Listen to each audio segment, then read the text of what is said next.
Morning.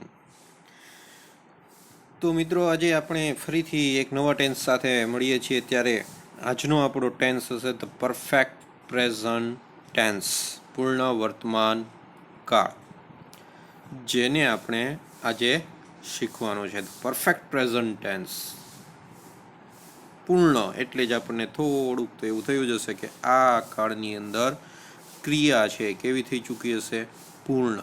પણ સામાન્ય રીતે આપણે તો એવું કહીએ છીએ પૂર્ણ થઈ ગયેલી ક્રિયા અથવા તો પૂર્ણ થઈ ગયેલી જે પણ ઘટના છે એને રજૂ કરવા માટે આપણે શેનો ઉપયોગ કરવો પડે, તો કે ભૂતકાળનો.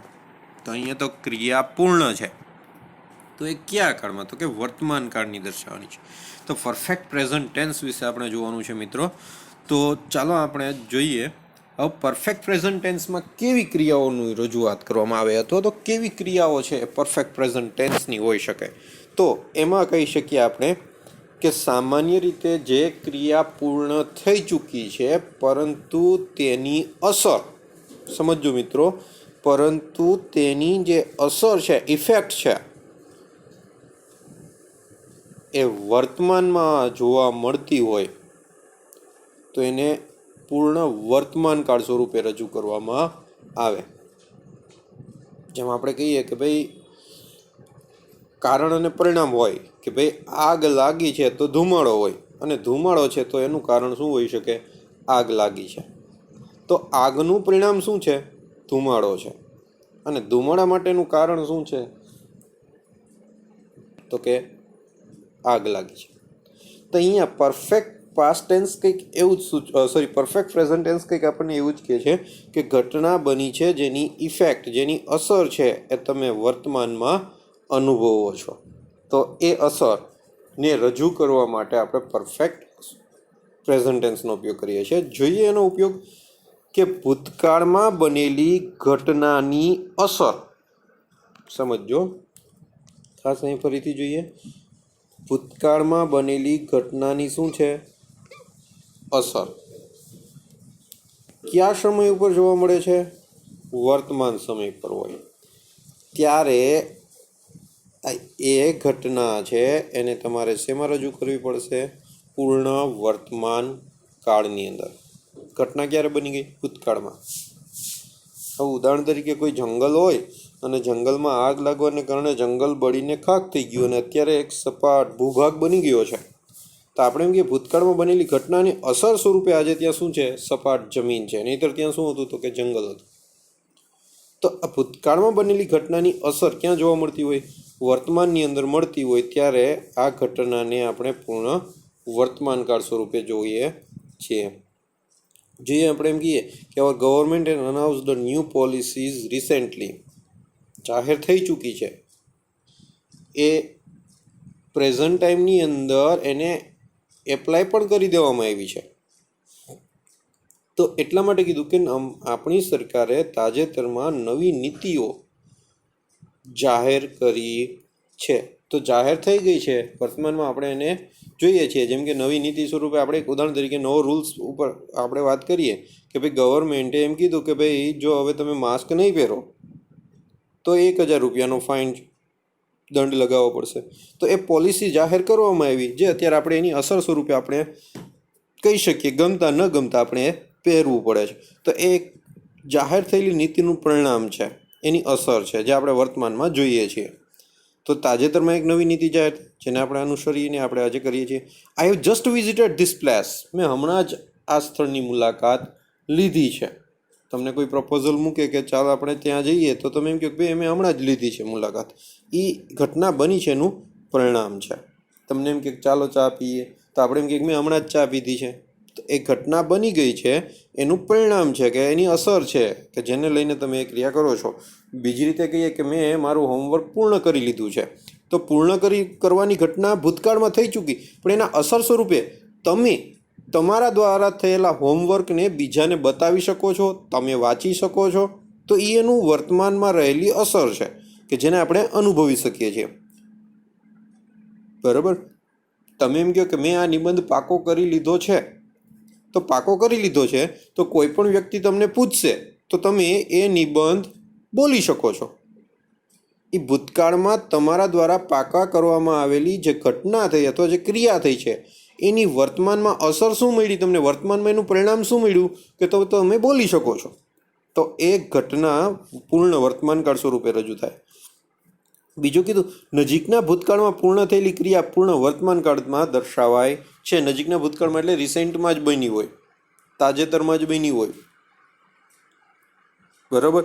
જેમ કે તાજેતરમાં વરસાદને કારણે ઘણી જગ્યાએ નુકસાની થઈ છે, તો એ નજીકના ભૂતકાળમાં બનેલી ઘટના છે કે જેના પરિણામ સ્વરૂપે નુકસાની છે. તો એ ઘટના પૂર્ણ વર્તમાનકાળ સ્વરૂપે. જેમ કે અહીં તમને કીધું I have just taken a lunch, મેં હમણાં જ લંચ લીધો છે. તો હમણાં જ લીધો તો ફરીથી કંઈ લેવાની જરૂર પડતી નથી. હમણાં જ લીધો છે તો ફરીથી કોઈ લેતા નથી. I have completed my homework just now, મેં મારું હોમવર્ક ગૃહ કાર્ય હમણાં જ પૂર્ણ કર્યું છે. તો હમણાં જ પૂર્ણ કર્યું છે તો અહીં કહી શકીએ એનું પરિણામ શું મળે તો કે આપણે જોઈ શકીએ લખાયેલું હોમવર્ક છે એને આપણે શું કરી શકીએ છીએ, જોઈ શકીએ છીએ કે ભાઈ એને હોમવર્ક લખ્યું છે. બરાબર. અથવા એને વાંચી શકાય છે. ત્રીજું કીધું ભૂતકાળથી લઈ વર્તમાન સમય સુધીમાં કોઈ ક્રિયા બની જ નથી અથવા તો ક્યારેય અનુભવી નથી એમ દર્શાવવા માટે પણ વર્તમાનકાળનો ઉપયોગ થાય છે. પણ મિત્રો એ ખાસ યાદ રાખવું, બે શબ્દ આપણને વારંવાર જોવા મળતા હશે આવા પ્રકારના વાક્યમાં, એવર અને નેવર. એવર અને નેવર. ભૂતકાળથી લઈને વર્તમાન સુધીમાં કોઈ ઘટના બની છે કે નહીં? હવે તમને એમ પૂછવામાં આવે કે have you ever read autobiography of Abdul Kalam? શું તમે ક્યારે અબ્દુલ કલામની આત્મકથા વાંચી છે? તો તમે વાંચી છે તો એના માટેની વાત છે કે have you ever read autobiography of Abdul Kalam? તમે ક્યારે વાંચી છે? તમે એમ કહો કે નહીં તો શું કહેવું પડે? નો, આઈ હેવ નેવર રીડ, મેં ક્યારેય વાંચી જ નથી. તો ક્યારેય ક્રિયા બની છે, જો બની છે એવું જાણવું છે તો એવર. એવર છે એ પ્રશ્નાર્થમાં આવશે અને નેવર છે એ જવાબ સ્વરૂપે જ્યારે નેગેટિવ સેન્ટેન્સ આવતું હશે ત્યારે. બરાબર. તો એના માટે વપરાય છે. તો અહીં જો શું કીધું, I have never scene white elephant, મેં ક્યારેય સફેદ હાથી જોયો નથી. She has never visited this place, તેણીએ આ સ્થળની ક્યારેય મુલાકાત લીધી નથી. તમને એમ કોઈ પૂછે કે ભાઈ તે ક્યારેય સફેદ મોર જોયો છે તો આપણે શું કહીએ, have you ever scene white peacock? તે ક્યારેય સફેદ મોર જોયો છે. Have you ever tested wine? તે ક્યારેય દારૂ પીધો છે. તો આ શું છે કે ભૂતકાળથી લઈ અને વર્તમાન સુધી કોઈ ઘટના બની છે અથવા તો ક્યારે રીતે અનુભવેલી છે. તો એના માટે પ્રશ્નાર્થ જાણવા માટે એવર અને એનો નકારમાં જવાબ આવતો હોય તો નેવર આપણે યાદ કરવાનું રહેશે.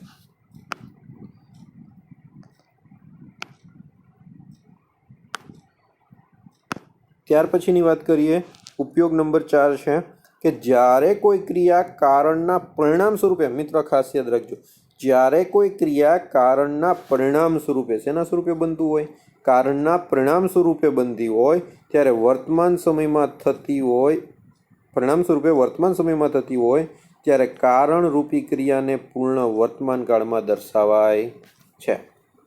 કોઈ ક્રિયા શેના સ્વરૂપે થતી હોય, કારણના પરિણામ સ્વરૂપે. પણ પરિણામ સ્વરૂપે ક્રિયા ક્યારે થતી હોય, વર્તમાનની અંદર.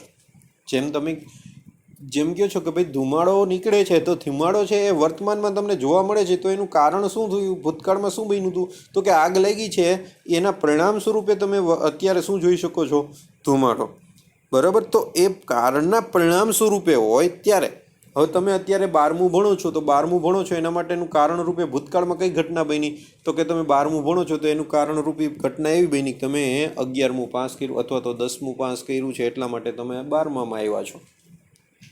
બરાબર. તો અહીંયા કીધું કે કારણના પરિણામ સ્વરૂપે જો વર્તમાન સમયમાં થતી હોય ત્યારે કારણરૂપી ક્રિયાને પૂર્ણ વર્તમાન કાળમાં દર્શાવાય છે. જેમ કે ઉદાહરણ કીધું, she is sad because she has missed the bus. આ વર્તમાનની ઘટના છે, સી ઇઝ સેડ. તો એનું કારણ શું છે તો કે સી હેઝ મિસ્ડ ધ બસ, તેની બસ ચૂકી ગઈ છે. તો એનું પરિણામ વર્તમાનમાં શું આવ્યું તો કે તેણી ઉદાસ છે. You can enter the room, તમે રૂમમાં પ્રવેશી શકો છો. આ વર્તમાનની ઘટના છે. કારણ શું? તો કે ભૂતકાળમાં બનેલી ઘટના શું? તો કે the servant has swept it. નોકરે રૂમને વાળી લીધો છે. તમે રૂમમાં પ્રવેશી શકો છો. તો કારણના પરિણામ સ્વરૂપે વર્તમાનમાં તમે રૂમમાં જઈ શકો. એનું કારણ શું છે? તો કે નોકરે રૂમ વાળી લીધો છે. ઓકે, ત્યાર પછી આગળ જઈએ તો આ ઉપયોગ ખાસ યાદ રાખી લો. હવે એમાં કીવર્ડ્સ ક્યાં ક્યાં છે? કાળદર્શક શબ્દ જેને આપણે કહીએ. તો કાળદર્શક તરીકે ઘણા બધા અહીંયા જોવા મળશે તમને કે સિન્સ એટલે પણ થી, ફોર એટલે થી, બંનેનો અહીંયા તમને ઉપયોગ કીધો છે, સિન્સ અને ફોર. સિન્સ શું દર્શાવે છે? ધ પોઈન્ટ ઓફ ટાઈમ, નિશ્ચિત સમય. કે સિન્સ 2012, સિન્સ 2013, તો એ પોઈન્ટ ઓફ ટાઈમ બતાવે છે. For the period of time, સમયગાળો. For 5 years, for 10 years, for 3 months, for a week, એક અઠવાડિયાથી. તો સિન્સ અને ફોર થી, પણ સિન્સનો ઉપયોગ ક્યારે થાય? તો કે નિશ્ચિત સમય આપેલો હોય ત્યારે. સિન્સ આઈ વોઝ બોર્ન, મારો જન્મ થયો ત્યારથી. તો સિન્સ બરાબર. ફોર એટલે પણ થી, પણ સમયગાળો. ઓલરેડી, ક્યારનું. એવર, ક્યારે. નેવર, ક્યારેય નહીં. જસ્ટ, હમણાં. યટ, હજુ સુધી. સ્ટીલ, હજુ સુધી. સો ફાર, હજુ સુધી.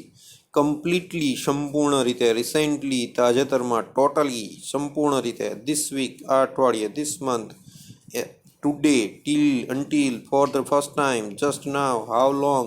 આ બધા જ છે એ પ્રેઝન્ટ ટેન્સમાં, પરફેક્ટ પ્રેઝન્ટ ટેન્સમાં પણ ઉપયોગમાં આવે છે. તો આ કીવર્ડ્સને યાદ રાખવા કે જો આમાંના શબ્દ આવતા હોય તો એ પ્રેઝન્ટ ટેન્સનું સેન્ટેન્સ હોઈ શકે છે.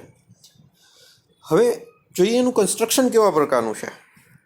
તો વાક્ય રચના જોઈએ તો સહાયકારક ક્રિયાપદ તરીકે શેના? તો કે ટુ હેવના. ટુ હેવના તો કે હેવ અને હેઝ. હેવ અને હેઝ એટલે તમને ખબર છે કોની સાથે હેવ અને કોની સાથે હેઝ. તો જોઈએ હેવ તો કે એક વચન આપણે કહીએ એક સર્વનામ તરીકે આઈ હોય તો આઈ હેવ. વી હોય તો વી હેવ. યુ સાથે you have. He, C, it સાથે હેઝ અને ધેય સાથે હેવ.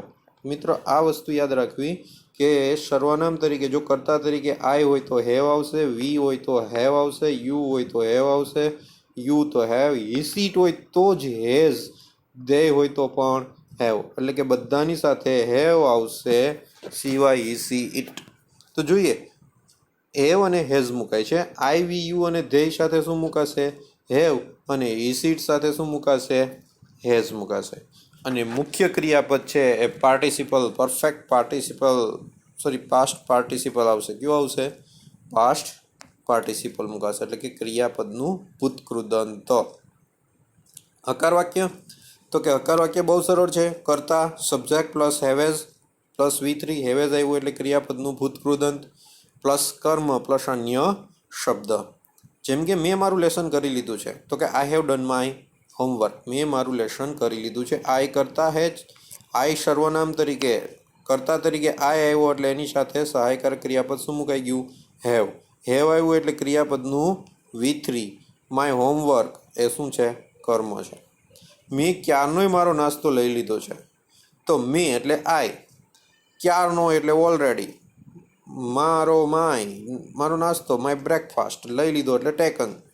તો ક્યારનોય લઈ લીધો છે તો આઈ હેવ. આપણે આગળના વાક્યમાં જોયું કે આઈ આવે તો એની સાથે હેવ મુકાય.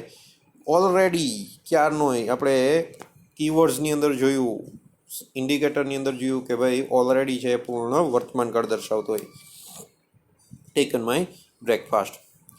અમે તાજેતરમાં જ આ બંગલો ખરીદ્યો છે. તો વી હેવ રિસેન્ટલી. રિસેન્ટલી એટલે તાજેતરમાં, નજીકના ભૂતકાળમાં બનેલી ઘટના છે. કે ભાઈ નજીકના ભૂતકાળમાં જ આપણે જોયું ઉપયોગમાં કે ભાઈ નજીકના ભૂતકાળમાં કોઈ ઘટના બની હોય તો એને પૂર્ણ ભૂતકાળમાં દર્શાવવાની. તો અહીંયા we have recently purchase this bungalows. તમે કોઈ નવી વસ્તુ ખરીદો કે નવી વસ્તુ અથવા તો કોઈ વસ્તુ વેચો છો તો એના માટે આપણે રિસેન્ટલી અહીંયા તાજેતરમાં થયું તો વી, કરતા તરીકે વી, તો વી સાથે હેવ. રિસેન્ટલી એટલે તાજેતરમાં. પરચેઝડ એટલે ખરીદવું. પરચેઝનું V3 purchased this bungalow other words તરીકે આવ્યું. કિશન સરે હમણાં જ મેસેજ મોકલ્યો છે. તો Kishan sir has sent a message just now. હમણાં જ એટલે નજીકનો ભૂતકાળ. કિશન સર ત્રીજો પુરુષ એકવચન એટલે કે સર્વનામ મૂકવું હોય તો શું મૂકી શકીએ? હા, શું મૂકી શકીએ? તો કે હી. તો હી સાથે શું મુકાય? તો કે હેઝ. સેન્ડનું V3 શું થઈ ગયું? Saint a message just now. હમણાં જ મોકલ્યો છે.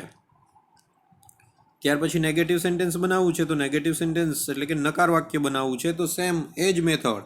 હેવેઝ પછી નોટ. કોઈ બીજો ફેરફાર થશે નહીં. જોઈએ વાક્ય રચના. કરતા પ્લસ હેવેઝ, કર્તાને અનુરૂપ હેવેઝ પ્લસ નકાર બનાવવા માટે નોટ, V3, કર્મ અને અન્ય શબ્દ. બરાબર, કંઈ ફેરફાર નથી થતો એમાં નેગેટિવ બનાવવામાં. મેં GCC પરીક્ષા પાસ કરી નથી. તો I have not passed the GCC exam. તેણે ક્યારેય ટ્રેનમાં મુસાફરી કરી નથી.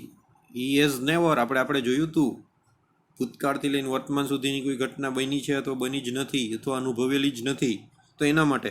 તો he has never travelled by train. જો આમાં નોટ નથી પણ સેન્ટેન્સ કેવું બની ગયું? નકાર. આમાં નોટ નથી તો નેવર પણ ક્યાં સ્થાન લે છે? તો કે જ્યાં નોટ મુકાય છે ત્યાં જ નેવરનું સ્થાન છે. બરાબર, એ યાદ રાખવું. કર્તા તરીકે હી છે તો એની સાથે હેઝ. નકાર બનાવવા માટે નેવર ટ્રાવેલ્ડ બાય ટ્રેન. અને કોઈ વાહન દ્વારા મુસાફરી કરવાના અર્થમાં પ્રેપોઝિશન તરીકે શું મુકાશે? બાય. બરાબર, બાય ટ્રેન. રાજુએ હજુ સુધી ડ્રાઇવિંગ લાયસન્સ મેળવ્યું નથી. રાજુ થર્ડ પર્સન સિંગ્યુલર એટલે કે હી, તો એની સાથે હેઝ. He has. નેગેટિવ બનાવવા માટે નોટ. ગેટનું V3 ગોટ. ડ્રાઇવિંગ લાયસન્સ આખું કર્મ છે. યટ એટલે હજુ સુધી. તો મિત્રો નેગેટિવ સેન્ટેન્સ બનાવવામાં કંઈ નથી. હેવ અને હેઝ પછી શું મૂકવાનું રહેશે તમારે?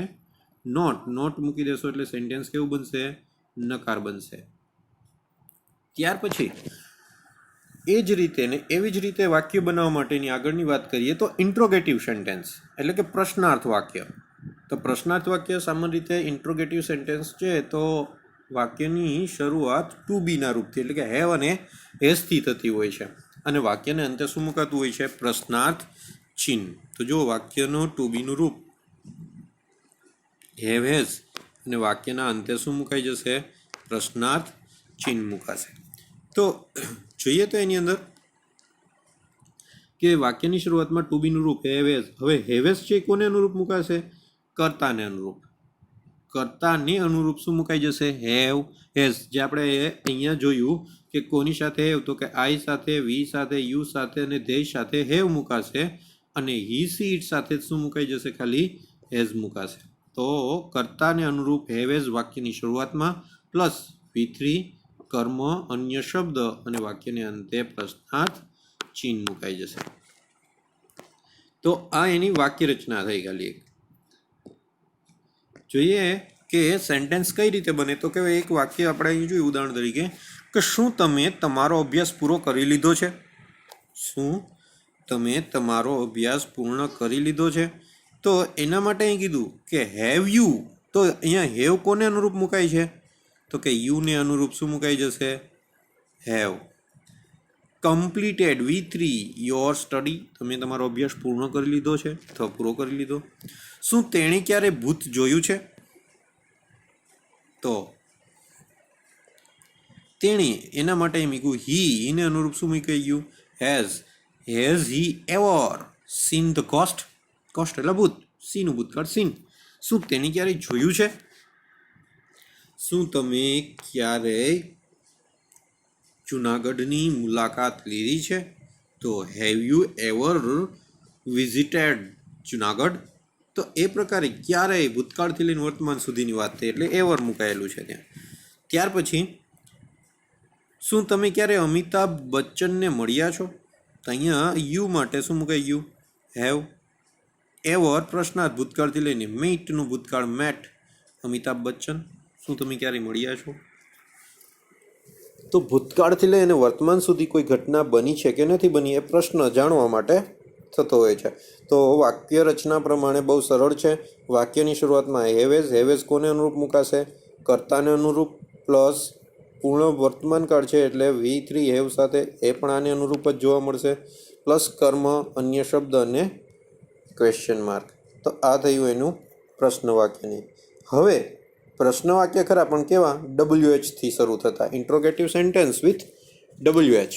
WH એટલે લાસ્ટમાં આપણે બધા જ ટેન્સની અંદર જોયા છે કે WHમાં ક્યાં? તો કે વુ એટલે કોણ, વોટ શું, વેન ક્યારે, વેર ક્યાં, વિચ બરાબર, ક્યુ વુમ કે કોને, હાઉ મેની કેટલા, હાઉ મચ કેટલું.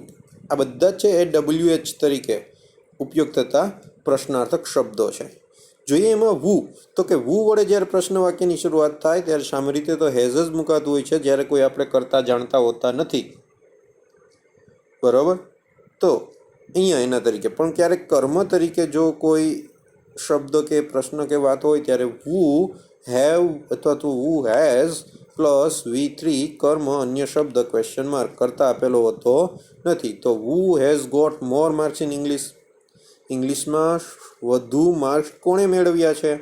વુ હેઝ, કારણ કે આપણે જાણતા નથી એટલા માટે, બરાબર. વુ has bought a new car recently, તાજેતરમાં નવી કાર કોણે ખરીદી છે? કોણે ખરીદી છે આપણને ખબર નથી એટલે આપણે વુ સાથે શું મૂકીએ છીએ? હેઝ. અનનોન છે. ત્યાર પછી વોટ, તો કે વોટ વડે પ્રશ્ન પૂછીએ ત્યારે વાક્યમાં શું નથી આપેલું હોતું? તો કે વુ વડે પ્રશ્ન પૂછીએ ત્યારે વાક્યમાં કર્મ હોતું નથી. તો જોઈએ વોટ પ્લસ હેવ અથવા હેઝ પ્લસ કરતા, વોટ પ્લસ હેવ હેઝ. તો હવે અહીંયા આપણે એક વસ્તુ જોવાની છે કે જે આ હેવ હેઝ મૂકીએ છીએ એ કોને અનુરૂપ છે? કર્તાને અનુરૂપ. અને એ V3 આવે છે એ કોને અનુરૂપ છે? તો કે હેવેઝ સાથે શું મુકાય છે? V3. તો વોટ હેવેઝ પ્લસ કર્તાને અનુરૂપ હેવેઝ પ્લસ V3 અન્ય શબ્દ અને ક્વેશ્ચન માર્ક. તો ક્વેશ્ચન પેટર્ન પ્રમાણે જોવા જઈએ તો આપણે જોયું હવે what have you boat from market, તે માર્કેટથી શું ખરીદ્યું છે? તો તમે પાછા આવી ગયા છો ઘરે અને તમને પૂછ્યું કે તે શું ખરીદ્યું છે, બરાબર. તો એની સ્વરૂપે છે. તો what have you boat from market, તો તમે એમ કહેશો કે I have boat books from market, મેં માર્કેટમાંથી બુક ખરીદી છે. What have you eaten this morning, આજ સવારે તો શું ખાધું છે? આખો દિવસ કોઈ હેરાન કરતું તો આપણે એમ કીધું ને હું ખાઈને આવ્યો છો. તો what have you eaten this morning, આજ સવારે તો શું ખાધું છે? તો વોટ કર્મ જાણવા માટે જ્યારે વાક્યમાં આપેલું હોતું નથી ત્યારે, બરાબર. તો એના માટેની વાત થઈ. હવે એ સિવાયના WH કોઈ પણ આપેલા હોય તો WH હેવેઝ, તો એ ફરીથી વાત કરીએ કે હેવેઝ છે એ કોને અનુરૂપ આવશે? કર્તાને અનુરૂપ, અને એને અનુરૂપ હેવેઝને અનુરૂપ V3 પ્લસ કર્મ, અન્ય શબ્દ અને question mark. When has she met you, તેણી તને ક્યારે મળી છે? મળી હતી એમ નથી પૂછ્યું, મળી છે, ક્યારે મળી છે તને, બરાબર. રિસેન્ટમાં તો આપણે એમ કહીએ છીએ કે she has met me recently, તાજેતરમાં જ મને મળી છે. Where have you gone since Monday, તું સોમવારથી ક્યાં ગયો છે? તો I have gone Rajkot since Monday, હું સોમવારથી રાજકોટ ગયો છું. Which movie have they seen recently, તાજેતરમાં તેઓએ કયું મૂવી જોયું છે? જો તો વિચ પછી નાઉન આવશે તો અહીંયા વિચ મૂવી છે એ નાઉન છે, કયું મૂવી જોયું છે? તો જો આપણને ખબર છે વેનથી સમય જાણવા મળે, આનાથી સ્થળ, વેરથી સ્થળ જાણવા મળે, વિચ મૂવીથી એટલે કે which movie, which food, which colour, which game. તો વિચ પછી નાઉન આવે તો એનાથી તમને પર્ટિક્યુલર નામ જાણવા મળે છે. Whose pen have you stolen, તે કોની પેન ખરીદી છે? તો તમને એક ત્રીજા વ્યક્તિ વિશેની વાત મળે છે, બરાબર. તે whose pen have you stolen, જેને આપણે ગૌણ કર્મ પણ કહીએ છીએ, તે કોની પેન ચોરી છે? હુઝ કોની, સંબંધક વસ્તુ, કોઈ વ્યક્તિ સાથેનો સંબંધ દર્શાવે છે એમાં.